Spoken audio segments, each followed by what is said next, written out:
Support for this podcast comes from listeners and St. Alphonsus Health System, a regional network of hospitals, clinics, and care providers. St. Alphonsus offers comprehensive healthcare services to individuals and families throughout the community. More information about services and locations is available at stalphonsus.org.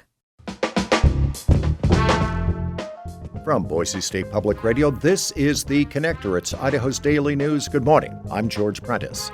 Last night, the new chief of the Boise Fire Department was sworn in. We've got that story. Plus, we'll tell you about a Christian group that wants to have an Idaho highway named after Charlie Kirk. It's Wednesday, the 19th of November. Here we go with today's stories.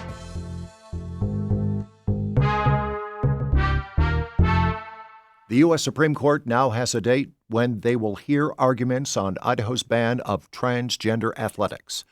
Idaho Ed News is reporting that the High Court has scheduled January 13th for when justices will take up the case. You'll remember that Idaho was the first state in the U.S. to pass a transgender athletics ban, and since then, 26 other states have followed suit with their own transgender athletics ban, and now the Supreme Court is poised to hear the case. At Boise City Hall last evening, the swearing-in of a new chief of the Boise Fire Department. I, Aaron Hummel, having been appointed Fire Chief of the Boise Fire Department, do hereby solemnly swear that I will support the Constitution of the United States. That's Aaron Hummel swearing to obey the constitutions of the U.S. and the state and all of the laws of Boise. All of this as he takes the reins of a department founded in 1876. And today, that department employs about 300 union and city employees. Aaron Hummel has been with Boise Fire since 1995. Last evening's ceremony was formal. The pipes and drums escorted the outgoing chief, Mark Niemeyer, and the new chief and their families. There was a council vote and the swearing in, and then new Fire Chief Aaron Hummel had a few thanks, mostly for his family. I'd be remiss if I didn't thank my amazing wife, Amy, who's been with me for 22 of these 30 years of this journey so far. She's helped me with the children when I was away.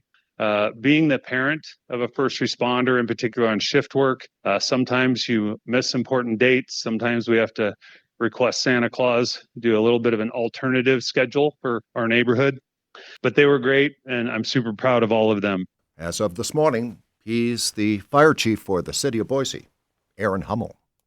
A Christian group says they're going to try their best to convince the Idaho legislature to name an Idaho highway after Charlie Kirk.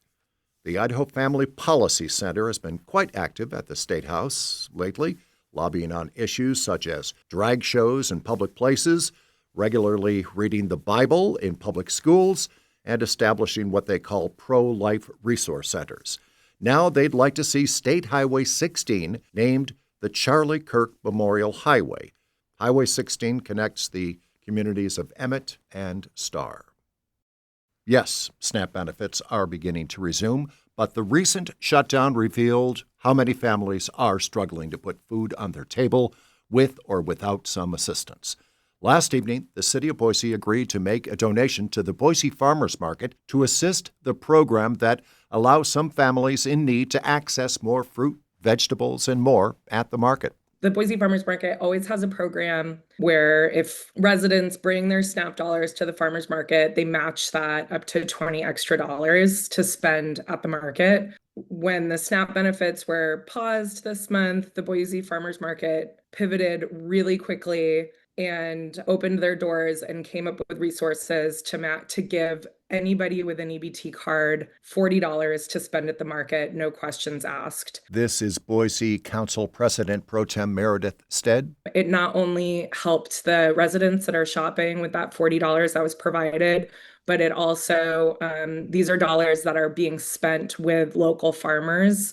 So it has that economic boost as well. So I think that these are dollars well spent to help sustain our community during sort of an emergency time of need. So I appreciate the council's effort on this. The $10,000 to the Boise Farmers Market was an interim budget adjustment for the city of Boise, and the council gave its unanimous approval last evening. And that is today's episode of The Connector. I'm George Prentice. We'll see you back here Thursday. To stay in touch with the news between now and then, check out BoiseStatePublicRadio.org. Tell your friends and family about The Connector and how they can find it anywhere they find their favorite podcasts. For now, to you, thanks for listening.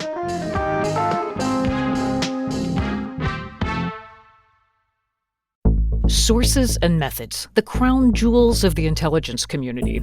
Shorthand for how do we know what's real? Who told us?